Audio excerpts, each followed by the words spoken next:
screen. Hello, folks. Yes, the podcast is about to start, and it has actually started at this very moment. Yes, you see, I've got my new on the air sign back here. Isn't that pretty cool? Yeah, I do like that. I feel like we're back in the 1960s. So I know. I put it underneath my old radio. I think it's perfect. I think my on the air thing behind. It feels like WKR. I got my old Coke right here. On top of it all, we are really in the 50s. Mm-hmm. WKRP, my all-time favorite line. As God is my witness, I thought turkeys could fly. I love that. Such an awesome episode, and that was based on a true story too. Yeah. That was just my gosh. What a phenomenal show. Well, yeah. we're out of the Cheers marathon now in our house, which we've been watching forever. Because my daughter decided she got into Cheers. So we've watched I think tomorrow night we're going to get to the finale of Cheers, but the last 4 or 5 years of Cheers are just really not very good. But then, with the exception of the goalie stuff, which was awesome. Yeah. So next up, we're starting. So there was a debate going on whether we take her to Friends or Seinfeld next. I am all for Seinfeld because Friends is a little bit mature. I mean, she's 13, but Friends is a little bit mature. Not that Cheers isn't, but Friends was mature just a couple decades later. But I think Seinfeld really. My wife's like, Seinfeld's inappropriate. I'm like, Seinfeld really is not inappropriate in my opinion. Like, Seinfeld was just smart, right? Yeah. The only thing I would say is that how old do you have to be to really get that humor? And maybe that's a factor, right? I mean, some of that stuff is really there's a real shtick there that hits you over the head. Some of it is really subtle, and the subtle stuff she might miss. But you never know. Our kids are remarkably smart with that kind of mature with that kind of stuff, and it was really because we watched one episode, and it was an awesome episode to watch too because it was on. It just happened to be on. We were watching it. TBS plays like 25 Seinfelds in a row or something like that every day. Oh, okay. These channels is just ridiculous here. So. We saw the waiting in the Chinese restaurant for a table. That's one of the greatest episodes of all time. It's unbelievably well written, and just and she got it all, which was good. So maybe we'll see. And I think then you've made the right decision. Thank you very much. We're going to take the show right to 11:55 today because we have the other show starting right at 12 because we have Julie from the college hockey thing checking in for that. So yes, we're going to go right to 11:55 here. But let's start the show. It is March 27th. Okay, here we go.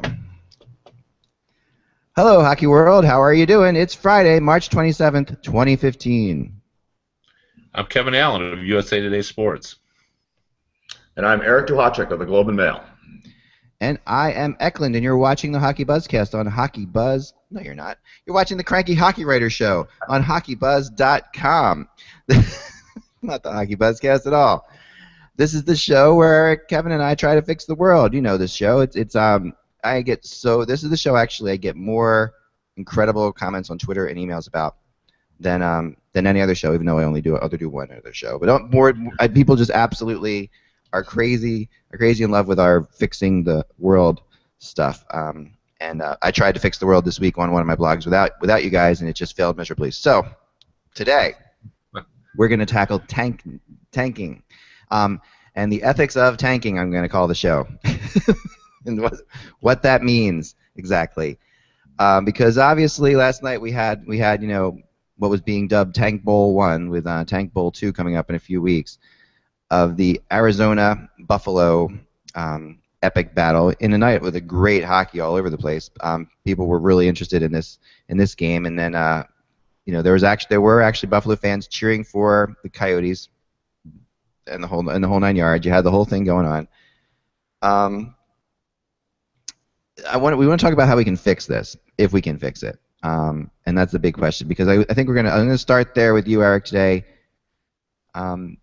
First of all, does something still need to be fixed? Is it fixable? Well, I'm interested in seeing what happens next year when the draft lottery changes again, because I do think that the changes that they are making to the draft lottery, phased in over a 2-year period, are going to address a lot of the issues we talked about. The one thing, here's where I want to start. I remember when John Ziegler was president of the National Hockey League, there wasn't a whole lot that he said that I necessarily agreed with. But he made a point one time at one of his State of the Union addresses, which always stuck with me, which is this, that in any season, you know, you said, I can't predict the outcome. He says, the one thing I am absolutely certain of is that one team will finish first and one team will finish last. And that cannot change, right? So that is going to happen any year, no matter how hard teams work at being the best, and no matter how hard teams work at the worst. I mean, sometimes it is as difficult to be the worst team in the National Hockey League as it is to be the best, because a lot of factors have to work in your disfavor, I guess, rather than your favor, to be the absolute worst of the worst. And so the one thing that has attracted, obviously, the attention to this discussion is the fact that there are two generational players available in the draft. That probably hasn't happened since Ovechkin and Malkin. The sense is that even the second guy, Jack Eichel, is going to be a guy that you can absolutely build your team around. And the way the lottery works right now, if you are the absolute worst team, you can drop to no worse than second in the draft. And so there is a real incentive to be the worst, because then you're going to get one of these two guys. And so I think that that's why the focus has been on tanking more so this year than any year that I can remember, really, I guess, Kevin, since the Mario Lemieux year, when there was also a lot of this talk that you wanted to be really bad because the best guy in that draft, Mario Lemieux, was a lot better than the next best guy, who was Kirk Muller. And but I think that, you know, that the steps are in place, and I just wish the National Hockey League had showed a little bit more courage and phased in, instead of phasing in these draft lottery changes over a 2-year period, had implemented them right away. Because if this year's lottery was the way it's going to be next year, which is that, you know, the bottom 3 positions are up for grabs, and even if you finish dead last, you could draft as high as, you know, 4th last. If they had put those things in, I think that might be enough of a fix. It would only be a small tweak, but it would create enough of a disincentive, I think, so that you wouldn't get a situation where you're in where, you know, teams are starting goalies that you've never heard of, or goalies that aren't ready, or they're still employing coaches that, you know, that may not have a future in the organization. All of these things, I think, contribute to, you know, having poor seasons, and that's what that's what these two teams anyway. You watch Edmonton play right now, and it's clear they are not tanking. You know, they've won enough games under the new coach Todd Nelson that they're more interested in just trying to be better. But the other two teams, with the moves that they made, which were smart, you know, like in terms of organizational depth that they created by trading out their assets, they've got a future coming. But there is something smelly about it. And, we don't talk about right and wrong very often in the world of professional sport, but in this particular case, I think it is a question of right and wrong, and I think that what these teams at the bottom are doing is just wrong. Yeah, I agree, and there's just drastic differences. If you look at these teams throughout the season, they were bad, but they were never as bad as they have been over the last couple months, you know, and there's definitely been a giving up. I agree. And what's interesting is with Edmonton, you can sort of look no further than the motivation, right? Because the 2 top players are forwards, and you look at all the forwards on that Edmonton team, and they've got to be saying, okay, I don't want Eichel or McDavid coming in here and taking my ice time, but the third guy is a defenseman. That works out fine for us. We're going to keep going hard here and try to get to that, put ourselves in that spot. If we get the first pick, we get the first pick. But yeah, that's what it seems like is happening there, and motivation is such a big part of this all. Kevin, what are your thoughts? Well, finally, we've been at this for a while, and I think we finally found something that we really do dramatically have a difference of opinion. My thought on this is tanking. The problem I have with tanking is that the stain extends over the players, and they're really not even a party to all this, in my opinion. One of our listeners said the other day that it's been his observation that players have a lot of pride and they attempt to win no matter what the circumstances are, and I agree with that. Like the Buffalo Sabres, I've watched them all season, and it's not their fault they don't have enough talent, and they're working hard to try to make this work. I mean, they had a run where they were a pretty good team for about a 3-week period, and their goaltenders were so good that they ended up being traded away. Tanking is a ownership management decision, not a player decision. And I understand what Weber said last night when he was just saying about how disheartening it was for him to hear his fans cheering for the Sabres to lose. I get all that. Now the issue is, and Eric brought it up, like when it is an ownership and a management decision, to tank. Like clearly, the Buffalo Sabres set their team up before the season to give themselves the opportunity to be in contention for this. But you really never know. Like, Yeah. It looked like they were going to be bad, but guys could have stepped up and been better than Yeah. people thought. Another team could have, like the Arizona Coyotes, did not plan to be where they are. It just happened. Right. They got there, and then once they got down to the bottom, then I think they helped it along. They traded away their best players, and the problem we have is, and we never want to pay as much homage to this, but this really is a business, and under the capitalistic system that we all live in, owners of businesses, and we all see this every day now, particularly over the last 10 years, with that, you make decisions that impact, many different lives because of what you think is best for your company. And I'm sure the Sabres would argue is, hey, look, we were a bad hockey team. We weren't getting anywhere. What would be best for our team in the long run is if we bottom out, and we hear it all the time. I mean, see, rebuilding happens all the time. It just so happens this year we have two generational players. And the idea of making your team letting it just bottom out to improve yourself through the draft, that's a totally accepted strategy. This year, though, we're calling it tanking because the two guys that are there. Right. And I do agree that I think next year we won't even have this problem because I think it's impossible to there's not going to be 4 players one year that are this good. So I think we fixed the problem next year. Is it morally wrong for the Sabres to have traded away their goalies? But that's the thing. I mean, they're on their and then when they're on their 5th goalie now. I mean, that's where I have trouble with that, where you make it like I didn't have any trouble with them setting up their team to be a poor team to give themselves a chance, because you're still sort of leaving it to chance. But at the end, with the moves they were made, and again, every spring we see teams trading off their veterans who are unrestricted free agents. That's acceptable. You got to do that sometimes. But this one seemed to go over the line. In my opinion, a little bit. Not way over the line, but enough over the line to where I think, as Eric said, it's a little bit smelly. Here's okay. Sorry, I want to jump in there because I wrote a column when I wrote my first column of many, or a few anyway, on tanking this year. I sat there and I thought, because Kevin is right, and I didn't mean to imply that the players on the ice in Buffalo, especially the Buffalo players and the Arizona players, were at fault. Because to me, tanking is a passive strategy, not an active strategy. You cannot get 20 players in a dressing room who all their lives have been conditioned to win, no matter what. If you get to the National Hockey League, there's in 99% of those people, there's this fire that burns inside to be the best, right? That's the only way that you can get the selection process weeds out people at every level that don't have that desire. So then you put 20 of those people in the dressing room, whether they've been around for a long time or whether they're new and coming into the lineup and have a foot in the door and want to impress management because they care about a position next year, the year after. You cannot infect those people with the long-term goal. But if we lose, we get Eichel or McDavid. So that doesn't happen. So to me, as I thought it through, there's 2 strategies that you can use. One, Kevin just alluded to.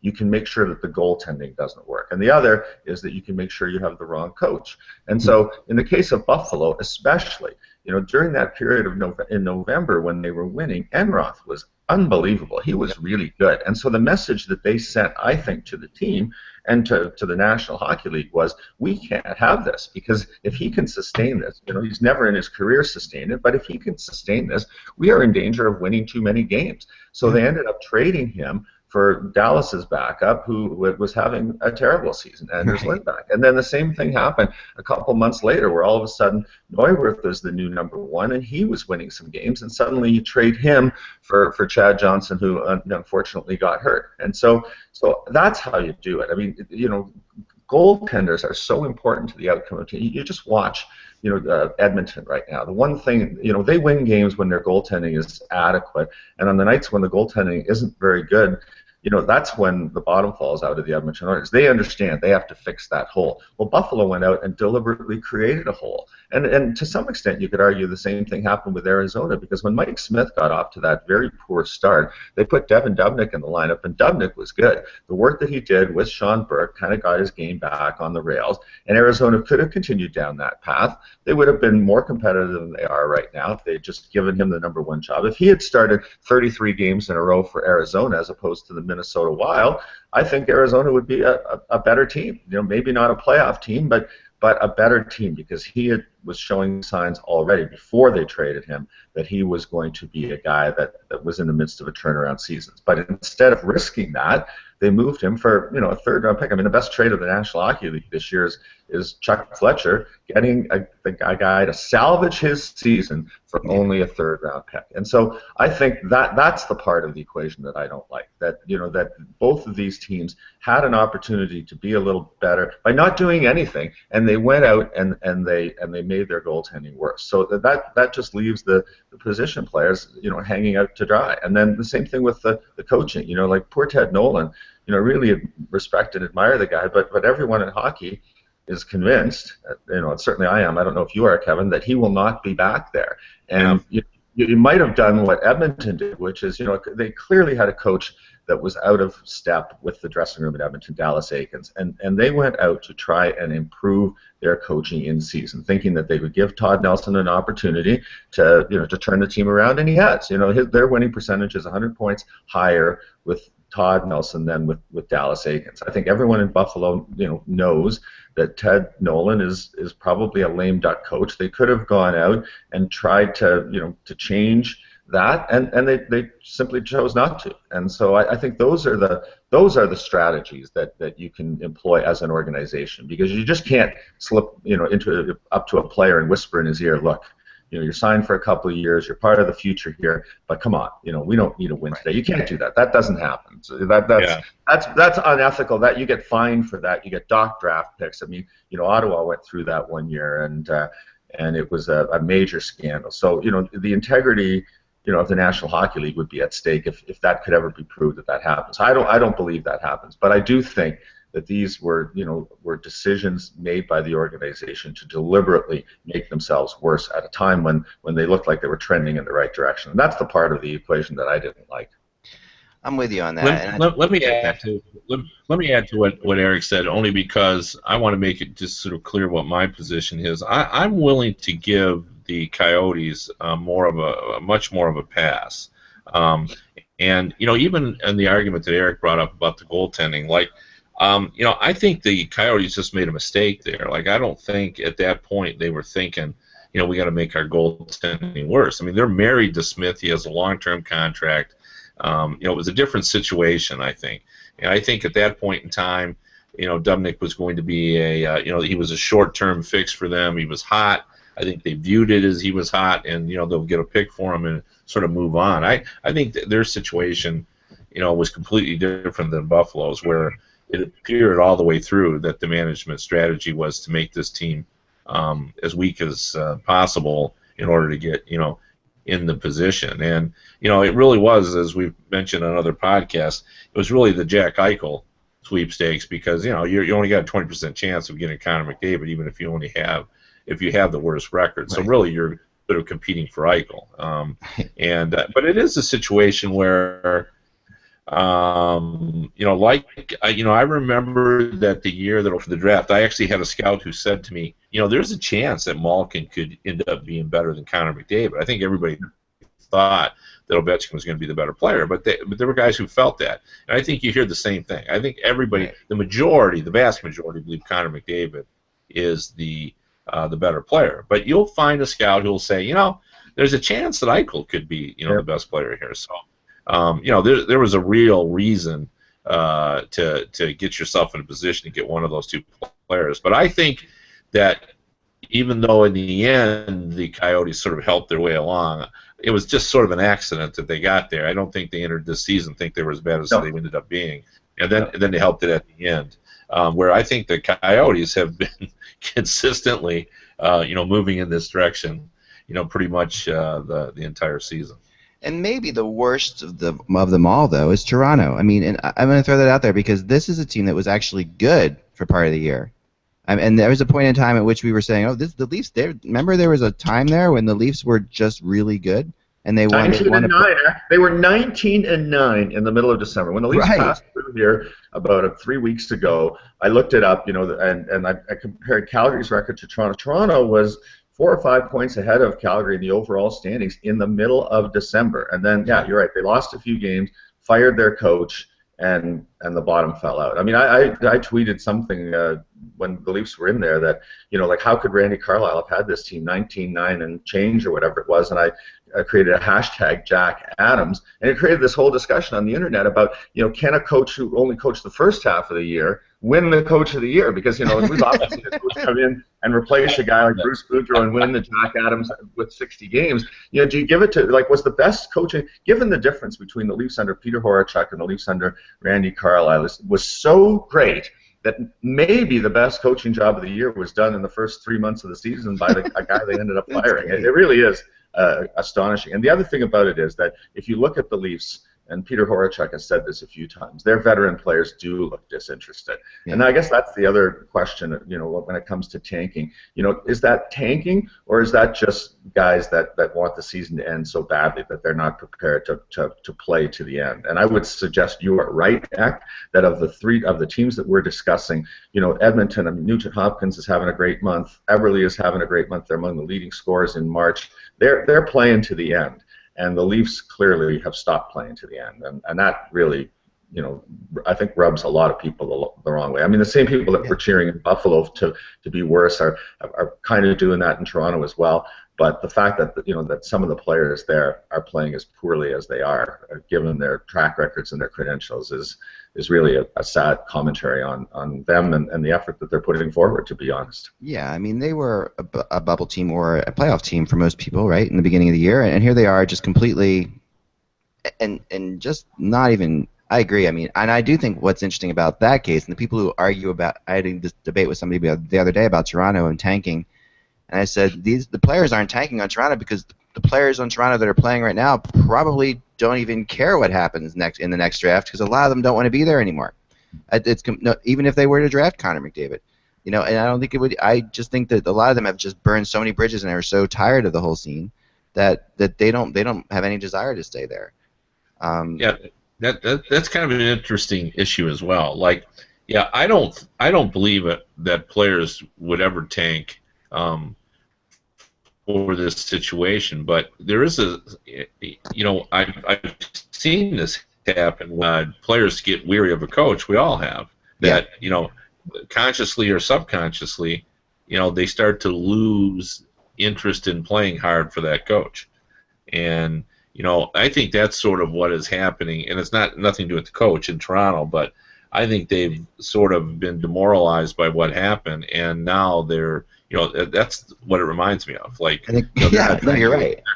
They've just sort of, they've just had it and the whole mess, and and it's just hard for them to. Doesn't make it right. In fact, of the three groups, I completely agree. Where we can blame the players is in Toronto, because you have to have more pride than they're showing, in your ability. I mean, what's feeding this whole thing, Kevin, is the fact that the fans in Toronto who are normally insane when this team loses are perfectly fine with it. And so the whole thing that's the strange thing about the scenario now, right? Because this team is.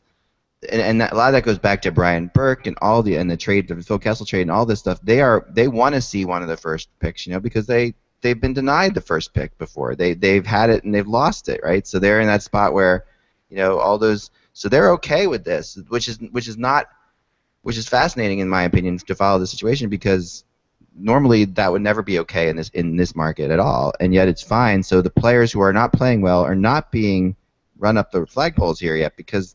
Okay, it's fine. It's fine. You're not playing well. That's why to me, that's the team that's tanking. The whole thing is complete, and it's this whole city tank. It's not just the team; it's everybody. The city, they all just completely have no desire to win hockey games, and that's for what you can call that. And I don't even know if it's, like I said, I don't know that it's for the first round pick for the players. I don't think it is. I think it's just that the coaches lost them. I agree with you completely. But trying to fix this issue for a second, because where I feel bad for this in this whole thing is I think some of the fans are getting screwed out of a lot. I mean, these games, people are still paying for these games, and that rubs me the wrong way. That these games, they're going, and I know what's fascinating about this is Toronto, Buffalo, Edmonton, especially not, are three cities that their fans will still pay to go watch their team lose, and they're willing to be patient because they know the whole scenario, right? But in Arizona, not so much, but I heard, like I brought up the other day, a funny, scenario to kill tanking would be to make games, once a team's eliminated from the playoffs, half price and return half the ticket money. Yeah. We know this would never happen, but you want to stop tanking. It's a good idea, though. It's a good idea, yeah. Right? Yeah. I mean, you want to stop tanking? See what owners would think about that. All right, so you're out of the playoffs early on, and now, okay, for the rest of the season, you got to give back half the money to the season ticket holders who paid for these last games. Yeah, I mean, from those games on, if a team is not in contention, then the price has to be reduced. Prices. I agree with you. It will never happen, but it could never happen. But it would be a real motivating factor. And the other thing, if we're gonna blue sky crazy solutions, the other thing is that if you adopt what happens in the English Premiership, and if you're the worst team in the National Hockey League, you're playing a year in the American Hockey League. I like that. Whoever wins, is promoted, and suddenly, like all of the revenues that accrue to being in the National Hockey League disappear, all of the prestige disappears, the franchise value disappears. Wow, would that ever create an incentive to stay out of the basement? I know. I want the Hershey Bears in the NHL right now. Exactly. Yeah. I want to bring them up. Here's the goofy thing about all this. What has happened in Buffalo has been interesting. Yes. I wrote a story about it all. It's getting a lot of coverage. That story got a lot of attention. The drink offer where you can order a McDavid drink and you got a 80% chance that it'll come up an Eichel drink. All of that, is interesting. Like, there's people paying attention to this. That the game last night, between the Coyotes and the Sabres was sold out, and there was a lot of national attention. My boss wrote a little write-up about what the fans were doing in the stands, and I said, "How did it do?" And he said, "It got tremendous hits because people were paying attention." That as sad as it is, this has been one of the interesting aspects of the NHL season. But if this was Anaheim, Dallas, and Ottawa in this situation, and not Toronto, Edmonton, and Buffalo, it would be a very different thing, right? I mean, it's interesting, impartially, because you're talking about three of the most passionate, vocal fan bases in the world. Those three fan bases. I think. Yeah.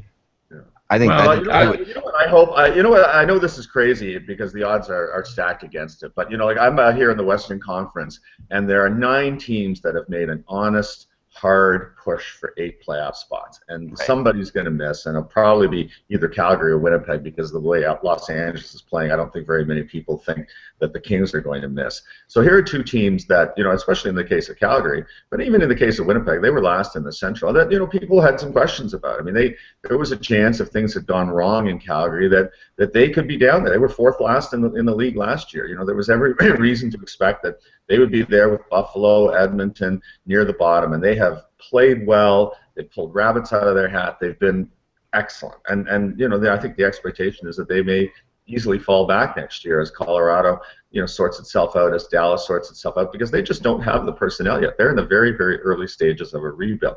It would be very nice if they were the team that finished with the lowest odds in the lottery. Bill Daly pulls that thing out. It's Calgary Flames, because then suddenly a team that played hard to the end is rewarded for it, even though they may not have their personnel. At the start of the year, if you took Arizona's personnel and Calgary's personnel, you might have said there's not a whole lot of difference there, and maybe Calgary had a deeper defense core. But I mean, the Coyotes still had Yandel and Ekman-Larsson. They had pieces too, so that would be really good. I don't think it's going to happen. It'll probably be one of the teams that we've talked about. But for me, I would rather see a team that's playing honestly and playing hard, or an organization that's still trying to win. Like if it's Columbus, I would be okay with that. Yeah. if it's Colorado goes into Vancouver and wins, I would be okay with that, because I'd rather see a team that that has played hard all season, which is what you're supposed to do in the National Hockey League, be rewarded. I mean, that I know that's a pipe dream. Statistically, it's probably not going to happen. But if the ninth place team in the West or the ninth place team in the East was the one that actually ended up with the first overall pick, I think that there would be like a sense of rightness and justice about that. Oh, I do too. I agree. And is it possible that Connor McDavid and Eichel are having a bigger impact, this season in the NHL than they'll ever have in their careers? I mean, I know, and I know that's ridiculous, but the reality is the other team that plays into this that no one really talks about. The reason the Islanders are good, let's face facts here. They went for it because they traded away their pick, right? They traded away their Sabres pick, and then they go out and they make these incredible signings of these defensemen right before the season, and that was white lighted because of the fact that Garth Snow's saying we can't finish out of the playoffs, we can't be in that spot because we gave our pick away to Buffalo, and so McDavid and Eichel were even affecting things back then. Right. Really didn't think about it. Well, I tell you what we don't want though. Because I agree with Eric. The teams that have fought hard and have sort of just had bad luck, like how frustrating it must be to be a Winnipeg Jets fan to have your team.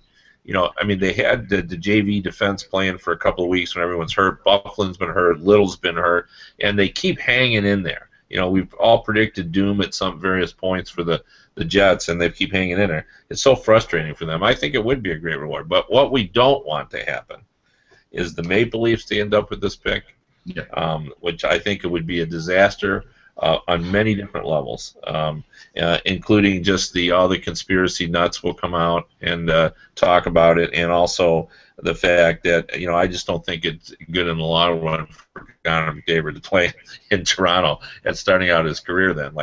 I'm fine for him to end up in a Canadian team. I think it would be right and just, but I don't know if Toronto's where he needs up. And then what I think is going to happen? Boston's going to miss the playoffs, and they're going to get him. And I just think this is not what the draft is intended to be. For Boston to have 1 year where they slip up, and then they're going to end up with Connor McDavid. I just hope that doesn't happen. I'd rather see it end up with someone who, as Eric said, a Columbus, a Calgary if they miss, a Winnipeg if they miss, something of teams that are really going for it. And those are places where I think could really get a boost from having a Crosby-like, difference maker. So. Yeah. Well, one of the things we've talked about in Canada here, Kevin, is the fact that who was the last franchise player to play in Canada? I'm talking about like a franchise guy, like a Crosby or the early Eric Lindros was a franchise player. Who was the last one? When you think about it, Jerome. I mean, you go through the players that have won the Hart Trophy or the scoring title. I mean, Jose Theodore won a Hart. Jerome McGinley won a couple of scoring titles, but they're not what you think of as franchise players. Was it Wayne Gretzky?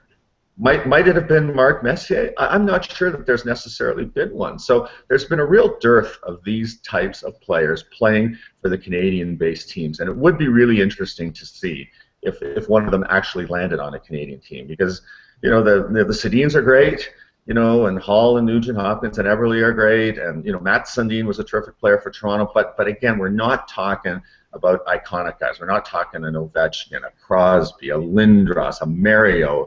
It's been a long, long time since a player of that stature has played for a Canadian team, and I think it would be interesting if one of those two ended up on one of the Canadian teams, just to see how the development occurs, the maturation level, if the weight of playing in Canada weighs down development, because I think that there's a lot of people that believe that it's just harder to play in Canada because of all of the media and because of the expectation and the Eck referred to this a little earlier, that there's this hurry up and get it done now rather than taking the patient approach, and maybe with these guys you don't have to be too patient because of their innate skill levels, but you still have to it's still going to take a year or two, and what's going to happen if they happen to have a little bit of a slump in their second year? Like how would can you crush these guys by playing them in a market like this? I don't know, but it would be. But I think there's an anticipation here that it would be nice if Canada finally got one of these guys, because there hasn't been one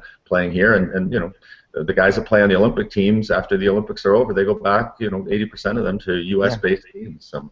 I mean, my guess on that would be, is Carey Price that? But maybe, or yeah, I guess so. I was thinking more of a position player. As a positional player, I mean, you could maybe argue PK Subban. I mean, in a way, I mean, and I guess he's. I think he's that good. But it's a tough one. I mean, and he's not. Well, I mean, Erik Karlsson is another guy that's really dynamic. Yeah. I'm talking about face of the league. The guy, the sort of a generational player that Right. I mean, the entire episode is about these two guys in this particular year. As opposed to other years when there's been very good players available at the top. Guys are going to make a difference, but are they franchise type players? Right, especially guys who come into the draft with all the hype and everything, like the Tavareses and the Stamkoses and those type of players. Well, the Ottawa Senators would be deserving of Connor McDavid as well. I mean, this is a team that's kind of turned it on, and you've got the story of Brian Murray as well. Like that, that would be a good storyline if McDavid ended up there. I mean, he could transform that franchise. I mean, of all the Canadian franchises, the Senators, to me, they just have less visibility than all of them. I think even the Western Canadian teams have a higher profile than the Senators in terms of national appeal. Right. I think some, like, even American fans realize there's some romance with the Edmonton Oilers from their glory years and the Flames because of the the rivalry they had. But I think Americans cared nothing about the Ottawa Senators. No, I mean that Ottawa Anaheim Stanley Cup final told you all you need to know about that. I mean that was absolutely the I mean, it was to try to get any traffic for that Stanley Cup final. I mean, I was wondering if I was really wasting my money traveling around between those two cities, because I should have just been talking about the draft. Because honestly, even in Canada, I expected the whole pull for bring the cup back to Canada, and that really didn't even exist when the Senators were there. It was very much there when the Oilers were there, but but not when the Sens were there. I mean, the Senators are definitely. No, you're right. In fact, I don't even know if that actually occurred. I think you imagine that Stanley Cup final. I think if you look at the NHL record book, it skips right ahead from 2006 to 2008. That's funny story about that. Go ahead, Kev. That was one final where we often say, well, you can't get there from here and all that, but you really could not get there. Yeah, you couldn't. That's what I mean. It was so expensive for me to cover, because I'm paying myself flying around for me to go back and forth, and I was the only person with any affiliation at all with XM Radio, and I only went on once a week at the game that they won. So I was doing XM hits from the ice in Anaheim, and in Ottawa, I was the only person to take the media tour that the city of Ottawa, presented. They pulled a tour bus up, and I got on the tour bus, and I was the only person, and I got to see what a beaver tail. I got to eat a beaver tail, and I got to see this town because I just wanted to see it. But I felt that there was no one covering that. No one covering it. That was crazy. But well, this was a good show, guys. Thanks so much for jumping on. We next week, I don't think there will be a show because I'll be on vacation, and we've got the holiday coming. Next Friday is Good Friday. But we'll be back after that with playoff talk for sure. So enjoy your time till then, guys. Remember, without the buzz, it is just hockey. And remember to check out Kevin Allen at @ByKevinAllen on Twitter and at @EDahashik, right? Yes, correct. Yeah. @EDahashik on Twitter. And, of course, the Globe and Mail with Eric and USA Today with Kevin. Be sure you check all their stuff out because good stuff going into the playoffs for sure. Talk to you soon, guys.